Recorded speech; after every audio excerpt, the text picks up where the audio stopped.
আমি দেখেছি আমার গত সপ্তাহের যশোরের আলোচনার একটা লাইনকে কেন্দ্র করে আমাদের অনেক রাজনীতিবিদ বন্ধুরা অনেক ক্ষুব্ধ প্রতিক্রিয়া দেখাচ্ছেন। ওই কথাকে নিজেদের গায়ে টেনে নিজেদের গায়ে মেখে ওনারা ক্ষুব্ধ হয়েছেন। স্বাধীনতার পর থেকে শুধু শাসকের হাত বদল হয়েছে, আমরা কিছু পাই নাই, ঠিক কিনা বলেন? একদল খাইছে আরেক দল খাওয়ার জন্য রেডি হয়ে আছে। আমরা এরকম চাই না। প্রিয় ভাইয়েরা, আমি বলেছিলাম যে একদল খেয়ে গিয়েছে আরেক দল খাওয়ার জন্য রেডি হয়ে আছে। তো এখানে কি আমি কোনো দলের নাম বলেছি? বাংলাদেশে 48টা প্রায় নিবন্ধিত রাজনৈতিক দল, কোনো দলের নাম আমি বলিনি। কথাটাকে আমি জেনারেল রেখেছি। দায়ীদের বৈশিষ্ট্যই এটা, দায়ীরা জেনারেলি কথা বলে, যার যেই মেসেজ নেয়ার তারা সেখান থেকে নিয়ে নেয়।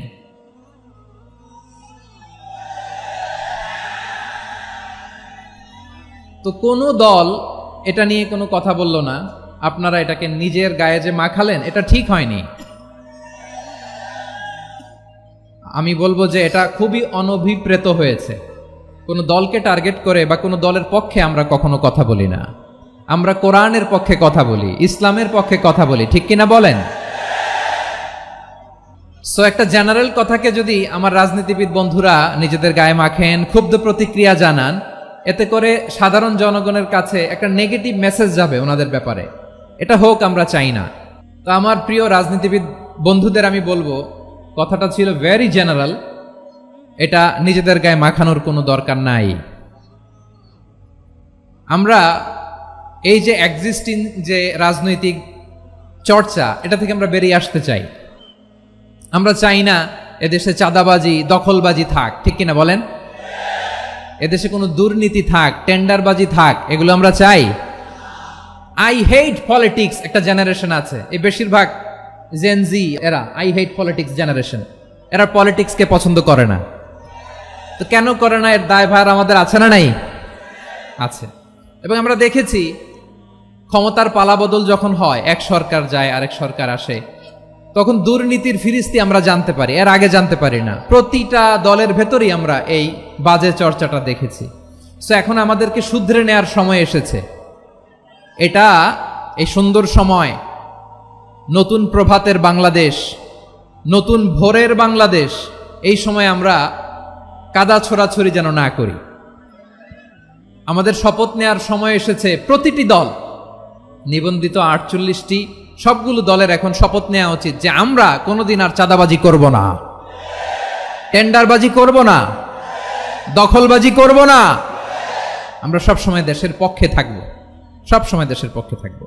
সেই কথাগুলো ছিল ভেরি জেনারেল। যে কথাগুলো আমরা জেনারেলি বলি, এগুলো জেনারেলি আপনারা নিবেন।